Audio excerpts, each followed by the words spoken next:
Gary from Wayside has a question about stucco siding. He saw this on that Waco home improvement show, Tom. Okay. He liked the look of this with the metal roof and the stucco and all that. And Gary writes, I don't remember you talking about stucco, Tom, much over the years. So thumbs up, thumbs down for stucco in this area. And also, how about that metal roof? Metal roofs are great. If they match the architecture, I think that's a good-looking house.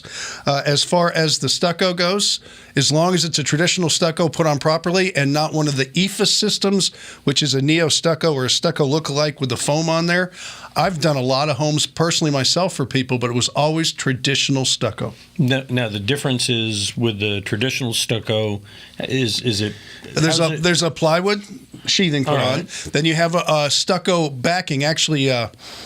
Tyvek makes one specifically for stucco, which is more durable because you have to pound it on it quite a bit. Expanded wire, 3-coat process, and on the final coat, the paint goes in it, but at the same time, you have to put another coat of paint on top. If you do it that way, you get good protection. It's a good looking product. So a couple coats of paint. How often do you have to paint stucco? Stucco, you have to build up paint for a period of time. After about the first 5 years, we recommend another coat of paint, and then maybe 10 years after that. Okay. And so it starts to get a mil thickness build up on there, and the more you paint it, the more time you can have in between. So you're saying the paint becomes part of the siding? It is, and it's elastomeric paint. Okay. It keeps all the hairline cracks filled, so when you do get them, and you will, the paint will fill the cracks, and it won't get water behind there to rust the metal. All right, you have a home improvement question and you're stucco?